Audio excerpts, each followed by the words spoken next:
எல்லாருக்கும் வணக்கம். Welcome to Crazy அண்ணன் தங்கச்சி channel, my life as a teacher. இன்றைக்கி வீடியோவில் நான் என்ன பேச போகிறேன்னு பார்த்துக்கிட்டிங்கன்னா, அக்டோபர் 29 லஞ்ச் பாக்ஸ் மெனு தாங்க. இன்றைக்கி நான் என்ன பிளான் பண்ணியிருந்தேன்னு பார்த்துக்கிட்டிங்கன்னா, முருங்கைக்காய் உருளைக்கிழங்கு காரக்குழம்பு, கோவக்காய் ஃப்ரை, ஒயிட் ரைஸ், இட்லி. அதுக்கப்புறம் ஸ்நாக்ஸ்க்கு அதிரசம், முறுக்கு அண்ட் தென் செவ்வாழை. இது தாங்க நான் பிளான் பண்ணியிருந்தேன். And then more over Tuesday அதாவது அக்டோபர் 28 முருகரோட திருக்கல்யாணம். வீட்டில் தடபுடலாக அவருக்கு ஒரு படையலை போட்டிருந்தேன். சாம்பார் பண்ணிவிட்டு முருங்கைக்காய் மாங்காய் கத்திரிக்காய் சாம்பார் பண்ணியிருந்தேன். தென் பட்டாணி உருளைக்கிழங்கு பொரியல் பண்ணியிருந்தேன். வடை பாயாசம். ஸோ இதில் கொஞ்சம் சாம்பார் எக்ஸ்ட்ராவாக மீதி ஆகிடுச்சுங்க. ஸோ அந்த சாம்பார் வேஸ்ட் பண்ணக்கூடாதுன்னு சொல்லிட்டுன்னு காலையில் கொஞ்சம் அதை சூடு பண்ணி இட்லிக்கு வச்சு நாங்கள் சாப்பிட்டுட்டோம். இட்லிக்குன்னு ஸ்பெஷலாக சட்னிலாம் அரைச்சி நான் டைம் வேஸ்ட் பண்ணலைங்க. இதுதான் என்னோடய பிளான்ங்க ஆக்சுவலாக. அதுக்கப்புறம் என்ன ஆச்சுன்னா, காலையில் ஒரு 4:30 போல் ஏந்திரிச்சிட்டு வெளியில் போய் பார்த்தேங்க. ஏதாச்சும் மழை வருதா, மழை வர மாதிரி ஏதாச்சும் சூழ்நிலை வெளியில் இருக்குதான்னு பார்த்தா மேகம் அப்சல்யூட்டாக கிளியராக இருந்ததுங்க. அண்ட் தென் ரோடும் வேறு நல்லா ஆறிந்தது. ஸோ நான் நினச்சிக்கிட்டேன் மழையெல்லாம் வர்றதுக்கான சான்ஸ் இல்லை, நம்ம ஏஞ்சி நம்மளுக்கான ரொட்டீனை ஆரம்பித்தாதான் உண்டுன்ட்டுன்னு.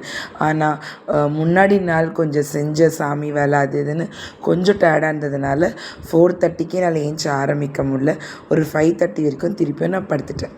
திருப்பியும் ஏந்திரிச்சு தான் நான் கொஞ்சம் ஃப்ரெஷ்ஷப் ஆகிட்டு அடுப்படியெல்லாம் நீட்டாக தொடச்சிட்டு சமையலுக்கான வேலையை நான் ஏற்பாடு பண்ணேங்க. ஸோ என்னோடய சமையல் வேலையெல்லாம் முடிச்சதுக்கப்புறம் லஞ்ச் பாக்ஸ் எல்லாம் பேக் பண்ணிவிட்டு தண்ணியெல்லாம் பிடிச்சி வச்சுட்டு, இன்றைக்கி ஆக்சுவலாக சொல்ல போனோன்னா எப்போவுமே நாங்கள் ஒரு 5 மினிட்ஸ் எப்பவும் கிளம்புற டைம் விட ஒரு 5 மினிட்ஸ் இதுக்கு முன்னாடியே கிளம்பிட்டோம். ஸோ ஆக்சுவலாக எனக்கு டைமுக்கே நாங்கள் போய் ஸ்கூலுக்கு சேர்ந்துட்டோம். அதாவது எனக்கு டைம் 8:30 தாங்க. என் பசங்களோட டைம் தான் 7:45க்கு கட்டாயமாக கிளாஸ்க்குள்ளே இருந்துடணுங்க. இல்லைன்னா பிடி சார் எல்லாம் கேட்டவங்க திட்டுவாங்க. ஸோ இன்றைக்கி அவங்க ரொம்ப டைமுக்கு போனது எனக்கு ரொம்ப சந்தோஷமாக இருந்தது. ஸோ லஞ்சும் நாங்கள் கடகடன்னு பேக் பண்ணிட்டோம். அண்ட் நீங்கள் இப்போ பார்த்துக்கிட்டிங்கன்னா, நான் சீரக தண்ணி போடுறத நீங்கள் பார்ப்பீங்க. அந்த தண்ணி எதுக்கு போடுறேன்னு பார்த்துக்கிட்டிங்கன்னா, அது என்னோடய த்ரோட்டுக்காக தாங்க போடுறேன்.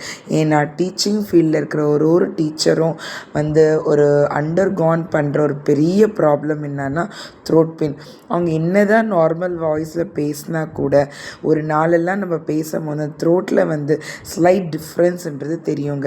அதனால் எனக்கு இந்த சீரக தண்ணி, இந்த சுட தண்ணின்றது எனக்கு ரொம்ப ஹெல்ப்ஃபுல்லாக இருக்கும். அதனால தாங்க இந்த சுட தண்ணி நான் தினைக்கும் எடுத்துகிட்டு போவேன். ஸோ இவ்வளோ நேரம் என் வீடியோவை நீங்கள் எல்லாம் பொறுமையாக பார்த்ததுக்கு உங்களுக்கு ரொம்ப பெரிய நன்றிங்க.